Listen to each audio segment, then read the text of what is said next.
Hello guys, नमस्कार। स्वागत है आप सभी का आपके अपने यूट्यूब चैनल एजुकेशनल ज्ञान मैथ्स में। आज मैं आपके लिए कराऊंगा सीटेट जुलाई 2024 के लिए मैथ की मैराथन क्लास 1।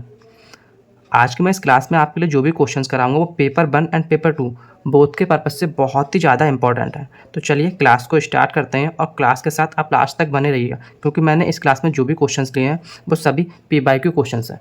तो चलिए आज की क्लास को स्टार्ट करते हैं। देखते हैं क्वेश्चन नंबर 1। क्वेश्चन नंबर 1 में बोला है पहले संख्या 350 को 20% बढ़ाकर पुनः 20% कम कर दिया गया है। अंततः वृद्धि या कमी का प्रतिशत हमें फाइंड करना है। तो ये अच्छा क्वेश्चन है और इस टाइप के कई क्वेश्चन हमें सीटेट एग्जाम में देखने को मिलते हैं। तो चलिए इस क्वेश्चन को सॉल्व करते हैं। इस क्वेश्चन को सॉल्व करने की जो बेस्ट ट्रिक है वो मैं आपके लिए बताऊंगा।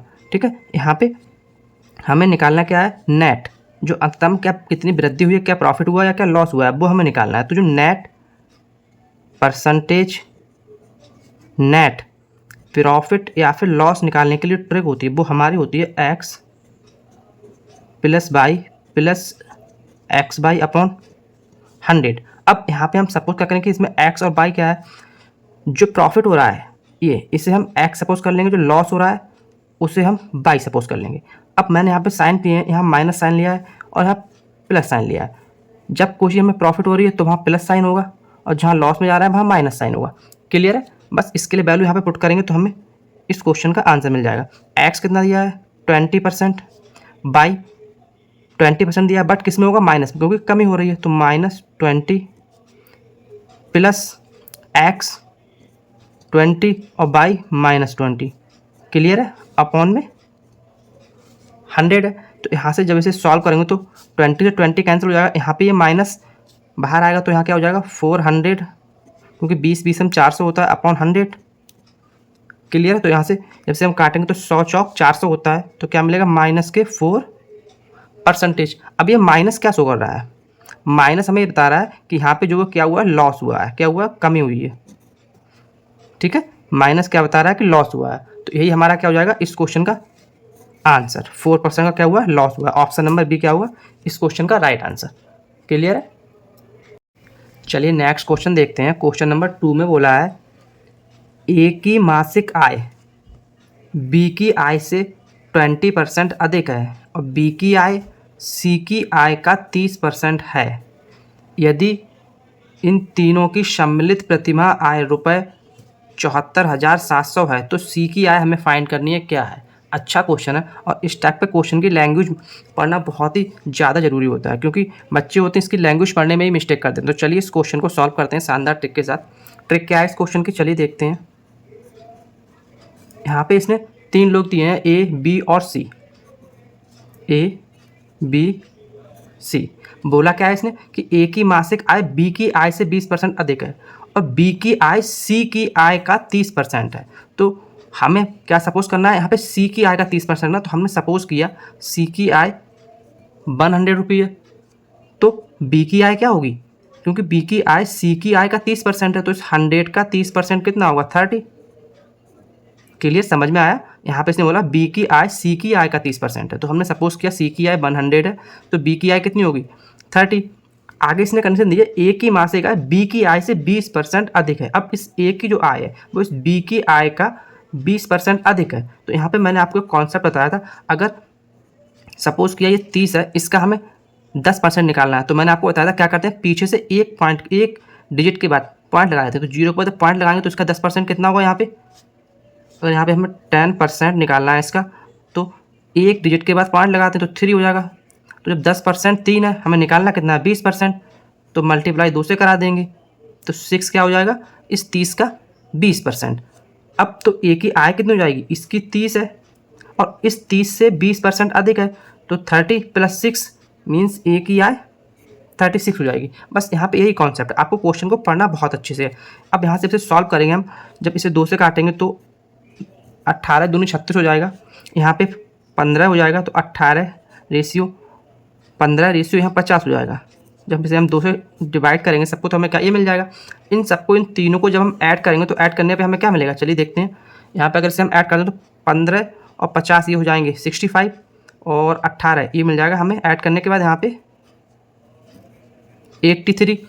इन तीनों को ऐड करने के बाद 83 में मिल रहा है, बट इसने क्या बोला है कि इन तीनों की सम्मिलित प्रतिमाह आय 74,700 रुपये है। तो इसके जब हम इसे बराबर करेंगे 74,700 रुपये, तो यहाँ से हम एक की वैल्यू निकालेंगे तो हमें क्या मिलेगी, चलिए निकालते हैं। 83 नेमा कितना होता है 747, तो जब इसे काटेंगे तो 83 नेमा 747 और डबल जीरो आ जाएगा, मीन्स 1 बराबर 900 मिल गया हमें। अब निकालना क्या है हमें, सी की आय, तो ये सी की आय हमें फाइंड करनी है यहाँ पे। तो इसकी मल्टीप्लाई किससे करा देंगे, 1 बराबर 900 है तो 50 बराबर क्या हो जाएगा, इसकी मल्टीप्लाई करा देंगे 900 से, तो 9 पंजे 45, तो यहाँ हमें क्या मिल जाएगा 45,000 रुपये, जो क्या होगी सी की आय। यही क्या होगा हमारा इस क्वेश्चन का answer, option number B. Clear है। वीडियो को लाइक एंड शेयर कीजिएगा, और अगर क्लास अच्छी लगे तो चैनल को सब्सक्राइब जरूर कीजिएगा, ताकि ऐसे ही शानदार वीडियो मैं आपके लिए कराता रहूँ। तो चलिए नेक्स्ट क्वेश्चन देखता हूँ। क्वेश्चन नंबर 3, किसी संख्या के, कोई संख्या है उसके 60% का 3/5वां भाग 36 है, तो वह संख्या क्या है, उस संख्या को हमें फाइंड करना है। तो सीटेट के जिस लेवल में क्वेश्चन आते हैं वही मैंने सारे इस क्लास में लिए हैं। तो चलिए इस क्वेश्चन को सॉल्व करते हैं। इसने बोला है संख्या, हमने सपोज कर ली संख्या है यहाँ पे, वो कोई एक्स कोई संख्या है, इस संख्या का 60%, तो जब परसेंटेज हटाएंगे तो अपॉन में 100 आ जाएगा। क्लियर है। इस संख्या का 60% का 3 तो का के यहाँ पे क्या आएगा इंटू कितना 3/5वां भाग, कितना बोला है 36 है। ठीक है, क्वेश्चन में जो बोला है इसने वो हमने यहाँ पे कर दिया है। क्या बोला, कोई संख्या है उसके 60% का 3/5वां भाग 36 है, तो बस संख्या बतानी है हमें, एक्स बतानी है, एक्स की वैल्यू क्या होगी। तो चलिए यहाँ से सॉल्व कर दो, तो हमें क्या मिलेगा, एक जीरो से जीरो कैंसिल हो जाएगा।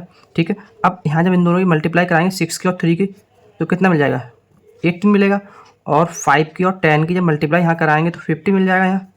तो यहाँ से जब से कैंसिल करेंगे काटेंगे तो 18 एकम 18 और 18 3 36 हो जाएगा यहाँ पे। क्लियर है। यहाँ क्या बचा आपका 3, सॉरी 18 एकम 18, 18 दूनी 36 हो जाएगा यहाँ पे, सॉरी 2 होता है ना। अब यहाँ से इसकी क्रॉस मल्टीप्लाई इधर कराएंगे तो हमें क्या मिलेगा 50 × 2, तो 50 दूनी 100, जो क्या होगा हमारा इस क्वेश्चन का आंसर, एक्स की वैल्यू कितनी मिलेगी 100। ऑप्शन नंबर ए क्या होगा इस क्वेश्चन का राइट आंसर। क्लियर है। चलिए नेक्स्ट क्वेश्चन देखते हैं। क्वेश्चन नंबर 4 दिया है, किसी संख्या का 16% जब 21 से जोड़ा जाए तो स्वयं संख्या प्राप्त होती है, तो वह संख्या क्या है, ये हमें फाइंड करना है। ये भी प्रीवियस ईयर में आया हुआ क्वेश्चन। तो चलिए इस क्वेश्चन को सॉल्व करते हैं, और इस क्वेश्चन को सॉल्व करने की ट्रिक देखते हैं क्या है। इसने बोला कोई संख्या है, हमने संख्या सपोज कर ली कोई एक्स है, इस संख्या का कितना, अगर का बोला है तो इंटू का साइन आ जाएगा 16%, तो 16% हटाएंगे अपॉन में 100 आ जाएगा।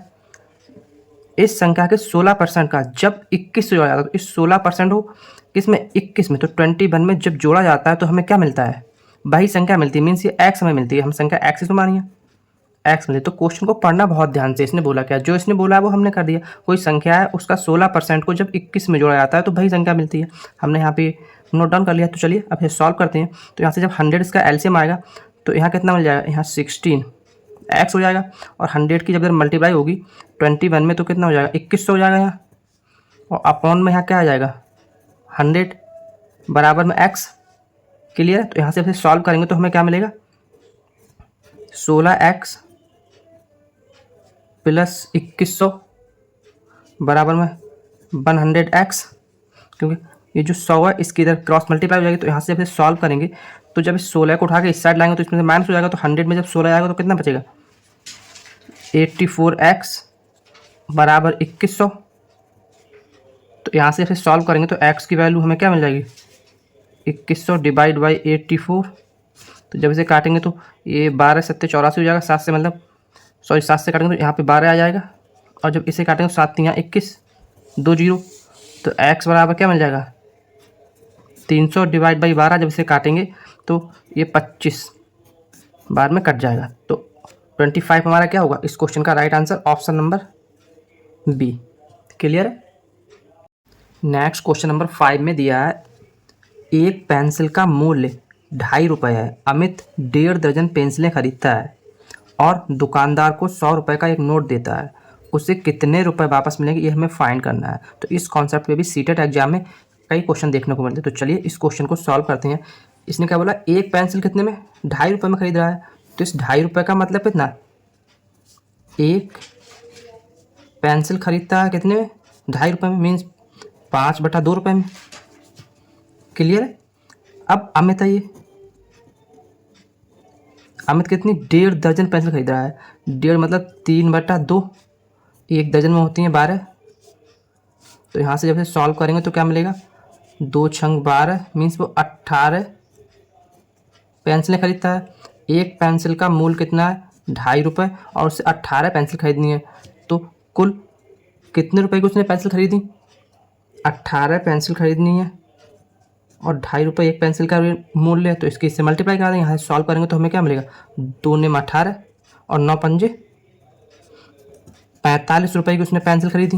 बट ये हमारा आंसर नहीं, उसने क्या बोला है, उसने दुकानदार को 100 रुपये का नोट दिया है। तो उसने दुकानदार से उसे कितने पैसे वापस मिले ये हमें फाइंड करना है। तो उसने 100 का नोट दिया है, 45 की उसने शॉपिंग कर ली, तो वापस उसे कितने दिए दुकानदार ने, 55 रुपये। ये क्या होगा हमारा इस क्वेश्चन का right answer, option number B. Clear है। चलिए देखते हैं नेक्स्ट क्वेश्चन नंबर 6। इसमें दिया है 3 पेंसिल का मूल्य ₹20 है, तो 6 दर्जन पेंसिल का मूल्य क्या होगा, ये हमें फाइंड करना है। तो इस टाइप के क्वेश्चन सीटेट एग्जाम में देखने को मिलते हैं सिंपल से। तो चलिए इस क्वेश्चन को सॉल्व करते हैं। इसने बोला 3 पेंसिल है, जो 3, मैं ये सब लिखता हूँ, आपको एग्जाम में लिखना नहीं है, मैं यहाँ पे आपके लिए समझाने के सब लिखता हूँ। 3 पेंसिल का इसने मूल्य कितना बता दिया, 20 रुपये। ठीक है।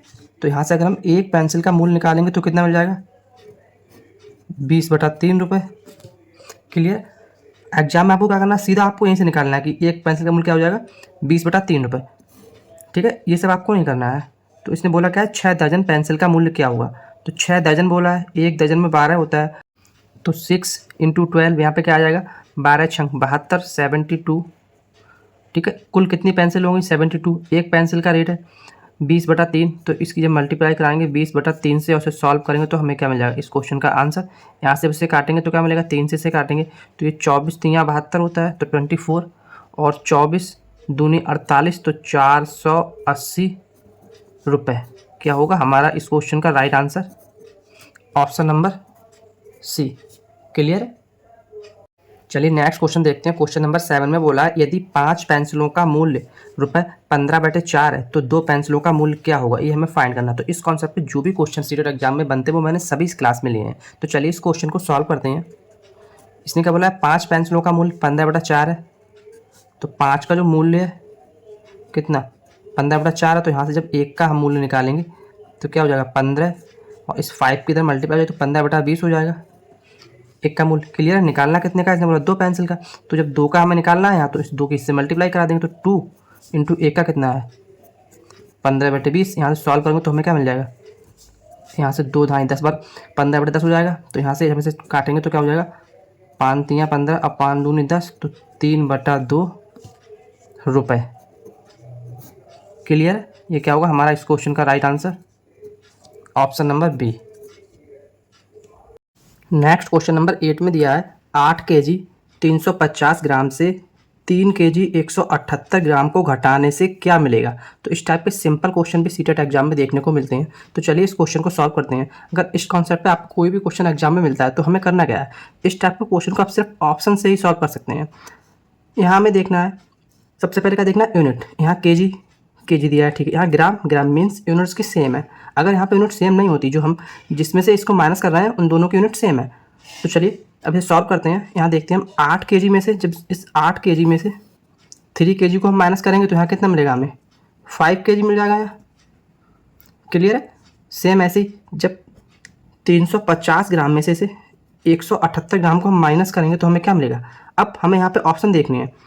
ये 5 kg हमें केवल एक ही ऑप्शन मिल रहा है, यहाँ 4 kg है, मीन्स ये इसका ऑप्शन नहीं होगा।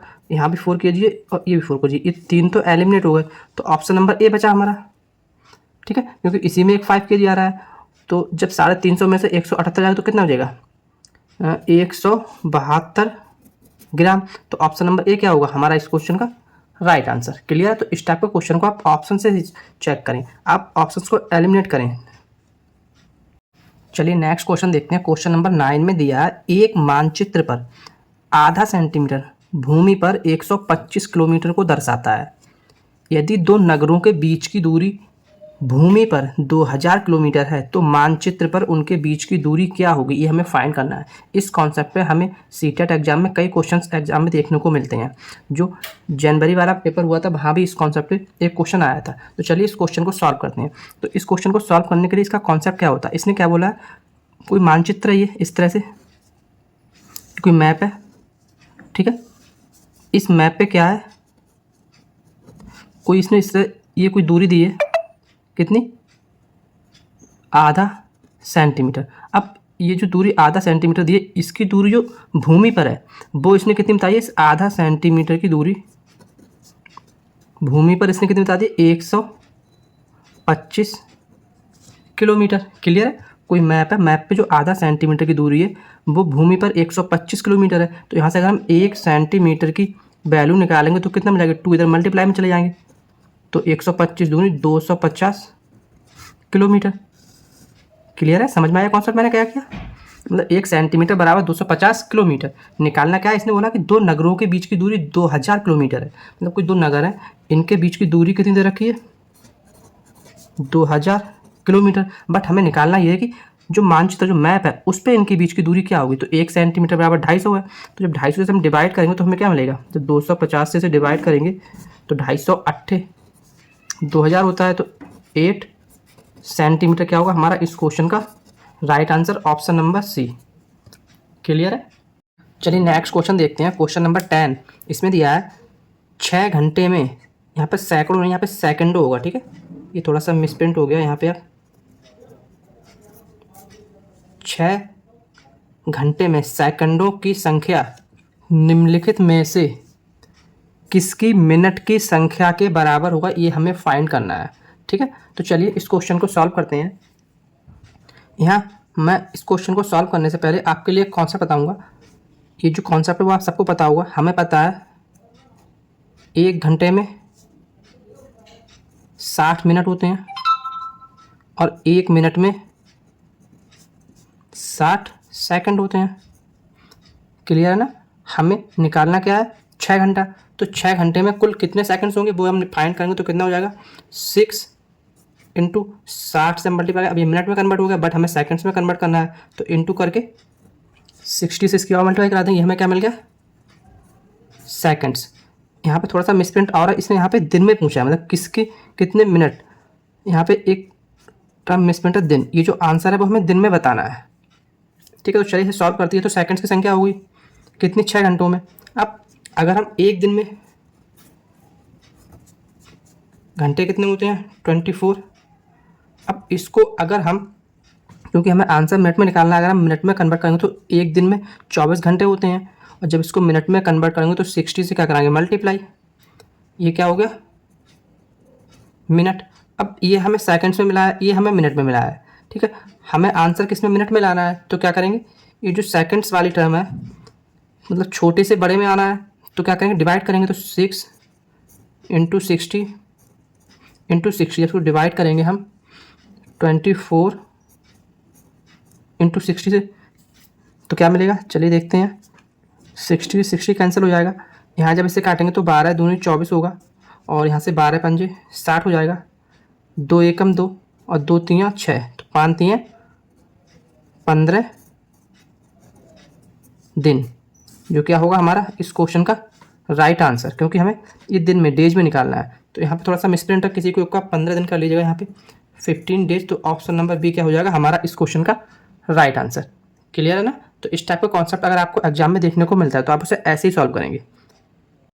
चलिए नेक्स्ट क्वेश्चन देखते हैं। क्वेश्चन नंबर 11 में दिया है, यदि n एक ऋणात्मक संख्या है, कैसा है, n एक नेगेटिव नंबर हो तो निम्न में से कौन सबसे छोटा है, ये हमें फाइंड करना है। इसने 4 ऑप्शन दिए हैं, इनमें हमें फाइंड करना है सबसे छोटा कौन सा है। तो इस क्लास में मैंने जो भी क्वेश्चंस लिए हैं वो सीटेट एग्जाम के पर्पज से बहुत ही ज़्यादा इंपॉर्टेंट है। तो वीडियो के साथ लास्ट तक बने रहिएगा और वीडियो को लाइक कीजिए और शेयर कीजिए। चलिए इस क्वेश्चन को सॉल्व करते हैं। यहाँ इसने बोला n क्या है, एक ऋणात्मक नंबर है, तो हमने सपोज किया n बराबर, हमने सपोज कर लिया -a है, ये हमने मान लिया, क्योंकि इसने बोला n क्या है, जो एक नेगेटिव नंबर है, तो हमने -a मान लिया।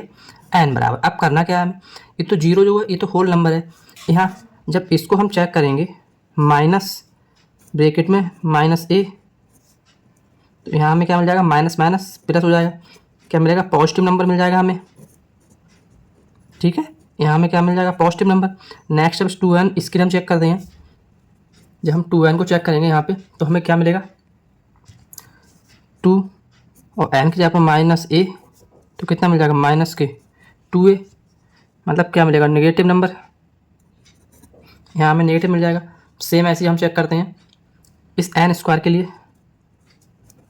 n स्क्वायर जब हम चेक करेंगे तो n की जगह पे -a का square minus a into -a का जब करेंगे तो माइनस माइनस प्लस हो जाएगा। तो यहाँ से हमें क्या मिल जाएगा, a स्क्वायर। कैसा नंबर है, पॉजिटिव। ये भी मीन्स ये भी हमें पॉजिटिव मिला और ये भी पॉजिटिव मिला, और ये जीरो जो है वो तो एक होल नंबर है ही, और एक बस 2a हमें ये नेगेटिव मिला। तो -2a जो ऑप्शन नंबर सी है, यही क्या होगा इस क्वेश्चन का राइट आंसर, क्योंकि जो माइनस वाली टर्म होती है वो जीरो से भी छोटी होती है। ये तो पॉजिटिव है, ये तो बड़े होंगे, बट ये जो माइनस वाली टर्म होती है वो जीरो से भी छोटी होती है। तो ऑप्शन नंबर सी क्या होगा हमारा इस क्वेश्चन का राइट आंसर। क्लियर है। चलिए नेक्स्ट देखते हैं क्वेश्चन नंबर 12।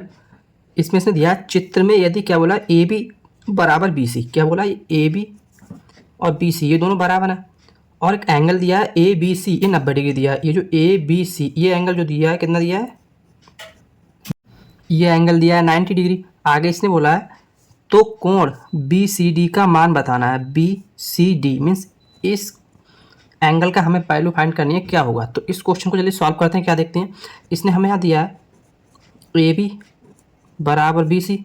तो यहाँ से एक थ्योरम होती है, जो भुजाएं बराबर होती हैं उनके आमने सामने वाले जो कोण है वो भी बराबर होते हैं। तो इस बी सी की सामने वाला कोण कौन सा होगा, ये, और ए बी के सामने वाला कोण ये होगा। ठीक है, ये कोण और ये भी क्या होंगे, आपस में बराबर होंगे। अब ये एक त्रिभुज है, त्रिभुज के तीनों कोणों का योग 180 डिग्री होता है, ये एक 90 डिग्री है, तो ये दोनों बराबर होंगे। तो कितने रहेगा, ये 45 और 45 डिग्री का रहेगा। समझ में आया कॉन्सेप्ट, क्योंकि त्रिभुज है उसके तीनों कोणों का योग 180 डिग्री होगा। जब ये 90 होगा तो ये 45 तो यहाँ से इन दोनों का हमें मालूम पड़ गया। अब ये एंगल 45 है, तो इस एंगल का ये क्या है, शीर्षाभिमुख कोण। तो जो शीर्षाभिमुख कोण होते हैं वो आपस में बराबर होते हैं। तो जब ये 45 है तो ये वाला एंगल ये भी 45 हो जाएगा। आपको एग्जाम में ऐसे ही करना, ये 45। अब हमें निकालना क्या है, एंगल बी सी डी, ये एंगल हमें फाइंड करना। अब हम यहाँ से देखेंगे बी सी, और ये जो है अगर एक लाइन हम आगे बढ़ाएंगे तो ये एक सीधी लाइन बन जाएगी। तो बी सी और डी ये एंगल 45 डिग्री है, तो और हमें निकालना ये वाला है। तो ये एक लाइन पे जो ये वाला पूरा एंगल होगा ये कितना होगा, 180 डिग्री, क्योंकि ऑन ए लाइन है। ठीक है, निकालना हमें कौन सा है, बी सी डी। तो हम क्या करेंगे, 180 डिग्री में से जब 45 डिग्री को माइनस कर देंगे तो हमें क्या मिल जाएगा, ये एंगल मिल जाएगा बी सी डी। तो 180 में जब 45 को माइनस करेंगे तो 135 डिग्री क्या होगा हमारा इस क्वेश्चन का right answer, option number A. तो अगर हमें एग्जाम में ये क्वेश्चन मिलता है तो हमें ऐसे ही सॉल्व करना है, हमें कैलकुलेशन ज़्यादा नहीं करनी है, सिंपल बस थोड़ी सी थ्योरम हमें पता होनी चाहिए और हमें इस टाइप का क्वेश्चन का आंसर मिल जाएगा। क्लियर है। चलिए नेक्स्ट क्वेश्चन देखते हैं। क्वेश्चन नंबर 13 में दिया है, दी गई आकृति में, कोई ये आकृति दी है, इसमें इसने एंगल बी ए सी 30 डिग्री दिया है। बी ए सी ये जो एंगल दिया है ये इसने 30 डिग्री दिया है।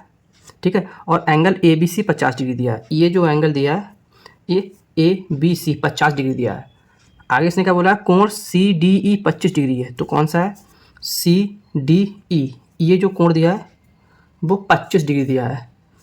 निकालना क्या है, तब इसने कोण ए ई डी की वैल्यू पूछी है। ए ई और डी ये हमें फाइंड करना है, ये वाला। ठीक है, तो इस टाइप के क्वेश्चन में आप ये सारे एंगल लिखने नहीं है, जैसे मैं सॉल्व कर रहा हूँ आपको एग्जाम में ऐसे ही सॉल्व करना है। यहाँ पे अगर हम इस वाले ट्रायंगल में देखेंगे ए बी सी, इस वाले में ये जो ट्रायंगल है ये, अगर इसमें हम देखेंगे तो ये 50 डिग्री है, ये 30 डिग्री है, 80 डिग्री हो गया। और एक त्रिभुज के तीनों अंतःकोणों का योग 180 डिग्री होता है। तो अगर इस एंगल को हम निकालेंगे इससे तो वो हमें कितना मिल जाएगा, अगर हम 180 डिग्री में से 80 डिग्री को माइनस कर देंगे तो हमें इस एंगल की वैल्यू मिल जाएगी ना। क्लियर है, कितनी मिल जाएगी, 100 डिग्री। तो ये हमारा कितना हो गया, 100। ओके, अब अगर हम ये लाइन देखते हैं कौन सी, बी सी डी, इस लाइन को हम देखते हैं, इसमें ये एंगल तो 100 डिग्री है, तो ये एंगल कितना हो जाएगा, 80 डिग्री। कैसे बचा, ये जो एक लाइन है कौन सी, बी सी डी, इस पर एक एंगल अगर हम देखें ये एंगल बन रहा है, तो एक लाइन पे एक सीधी रेखा पे कितने डिग्री का एंगल बनता है, 180 डिग्री का एंगल बनता है, ये हमें पता है। तो ये पूरा 180 डिग्री का बन रहा है, तो और ये वाला 100 है इतना, तो ये कितना हो जाए 80 का। समझ में आया कॉन्सेप्ट मैंने कैसे? आपको एग्जाम में ऐसे ही करना है। ऑन ए लाइन पे बना हुआ है, BCD जो एंगल होगा वो 180 डिग्री का होगा। क्यों होगा? क्योंकि यहाँ लिख लो आप ऑन ए लाइन, क्योंकि एक लाइन पे बना हुआ है इसलिए 180 डिग्री होगा। अब यहाँ से हमें ये एंगल मिल गया, कौन सा? ECD 80 डिग्री, और ये हमें गिवन दे रखा है 25 डिग्री। निकालना हमें क्या है? AED, ये निकालना। ये हमारा कौन सा है? ये बहिष्कोण है। कौन सा है? बहिष्कोण। तो बहिष्कोण क्या कौन सा पता है? जो बहिष्कोण होता है वो आमने सामने वाले दोनों कोणों के योग के बराबर होता है। तो बहिष्कोण बराबर क्या हो जाएगा हमारा? एंगल CDE प्लस एंगल ये होगा ए, यहाँ से लिख लें ACD। समझ में आया कॉन्सेप्ट? ये जो बहिष्कोण है वो इस कोण के और इस कोण के बराबर होता है। तो यहाँ से हम जैसे सॉल्व करेंगे तो CDE कितना दिया है? 25 डिग्री, और ACD हमें पता है 80 डिग्री है। जब इसे सॉल्व करेंगे तो कितना मिल जाएगा? 105 डिग्री, जो क्या होगा हमारा इस क्वेश्चन का answer option number A. Clear है? समझ में आया आपके लिए मैंने कैसे किया? आप इस टाइप के क्वेश्चन को एग्जाम में ऐसे ही सॉल्व करेंगे। पेन और कॉपी का बहुत कम यूज करेंगे, सीधा माइंड का यूज करेंगे। आप जब एक बार डायग्राम को ध्यान से देखेंगे आपको खुद इसमें जवाब मिलता है कि हमें इसमें करना क्या है। तो एंगल AED क्या है मिलेगा? 105 डिग्री, जो क्या है इस क्वेश्चन का राइट आंसर। क्लियर है ना? चलिए नेक्स्ट क्वेश्चन नंबर 14 देखते हैं। इसमें इसने दिया है समषट्भुज के अंतःकोण का मान है। तो ये क्वेश्चन भी सीटेट एग्जाम में काफ़ी बार पूछा गया है, तो मैंने वो सभी क्वेश्चन इस क्लास में लिए हैं जो सीटेट एग्जाम में पूछे जाते हैं। तो चलिए इस क्वेश्चन को सॉल्व करते हैं। अगर हमें किसी भी समपंचभुज या समषट्भुज किसी की हमें वैल्यू निकालनी होती है तो उसके लिए एक बेसिक सा फॉर्मूला होता है, वो मैं आपके लिए बता देता हूँ। फॉर्मूला हमारा क्या होता है? अगर हमें एंगल निकालना है, क्या निकालना है? एंगल, कोण निकालना है, तो उसका फॉर्मूला होता है 2n - 4 अपॉन में n इंटू 90 डिग्री। क्लियर? समझ में आ गया आप? फॉर्मूला क्या होता है? ये होता है इस बेसिक से फॉर्मूला अगर आप थोड़ा सा माइंड में रखेंगे तो आपको किसी भी सम बहुभुज का अगर आप एंगल निकालना हो तो आप इस फॉर्मूले से फाइंड कर लेंगे। यहाँ पे इसने किसका पूछा है? सम षट्भुज का। तो षट्भुज कैसा होता है? कुछ इस टाइप का बना होता है। ये मैं आपको बना के दिखा रहा हूँ। ये हमारा एक सम षट्भुज है, इसका हमें एंगल ये फाइंड कराने हैं, ये ठीक है, क्या है इसके एंगल। तो जब इसमें हम वैल्यू पुट करेंगे, एन क्या है हमारी? एन जो बहुभुज है उसकी जो साइड है उनकी संख्या है कितनी, इसमें समषट्भुज है तो 6 है, तो एन बराबर क्या हो जाएगा इसमें?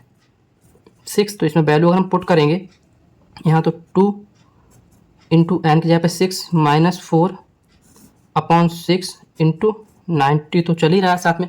तो यहाँ से जब इसे सॉल्व करेंगे हम तो 6 दूनी 12, 12 में से 4 जाएगा तो 8 बच जाएगा। यहाँ पे 8/6 इंटू 90 डिग्री। जब इसे सॉल्व करेंगे तो क्या मिलेगा हमें? यहाँ जब से काटेंगे तो 3 दूनी 6 और ये हो जाएगा, सॉरी 30 × 90, फिर से काटेंगे 2 से तो ये 15 बार में कट जाएगा यहाँ पे। अब यहाँ से हमें क्या मिल रहा है देखते हैं। 3 दूनी 6 और 3 × 9 30 डिग्री, ठीक है, और 15 हो गया तो 15×8 120 डिग्री। कितना मिला? यहाँ हम लिख लेते हैं 120 डिग्री, जो क्या होगा हमारा इस क्वेश्चन का right answer option number B. Clear है ना? चलिए नेक्स्ट क्वेश्चन देखते हैं। क्वेश्चन नंबर 15 में दिया एक समबाहु त्रिभुज है ABC, इसमें AD लंबवत है BC पर, तब ये हमें फाइंड करना है इसमें कौन सी कंडीशन फॉलो करेगी। अच्छा क्वेश्चन है और इस टाइप के क्वेश्चन को एग्जाम में आने की काफ़ी पॉसिबिलिटी है। तो चलिए इस क्वेश्चन को सॉल्व करते हैं। इसने क्या बोला? कोई त्रिभुज ABC है, ये कोई त्रिभुज है ABC और कैसा है? समबाहु त्रिभुज है जिसकी सभी भुजाएं बराबर हैं, ABC। मैं इस क्वेश्चन को आपको यहाँ पे बड़ा टाइम लेके समझा रहा हूँ, बट आपको एग्जाम में इतना टाइम नहीं लेना है। यहाँ मैं आपको इसलिए समझा रहा हूँ ताकि आपके माइंड में अच्छे से ये कॉन्सेप्ट क्लिक कर जाए। एग्जाम में आपको कैसे करना है वो मैं आपको बताऊँगा। ये कोई समबाहु त्रिभुज है ABC। अब हमें देखना क्या है, इसने सबसे पहले हमें इस टाइप के क्वेश्चन में देखना क्या है कि जो उसने पूछा, जो ऑप्शन दिए हैं उसमें क्या वैल्यू दिए हैं? AB दिए और AD, मतलब हमें इस सब में AB और AD में आंसर लेके आना है। सब में AB AD दिया है। तो चलिए अब इसने क्या बोला? AD परपेंडिकुलर है BC पे। इसने यहाँ क्या बोल दिया है? जो AD है वो लंबवत है, परपेंडिकुलर है इस पे बी सी पर।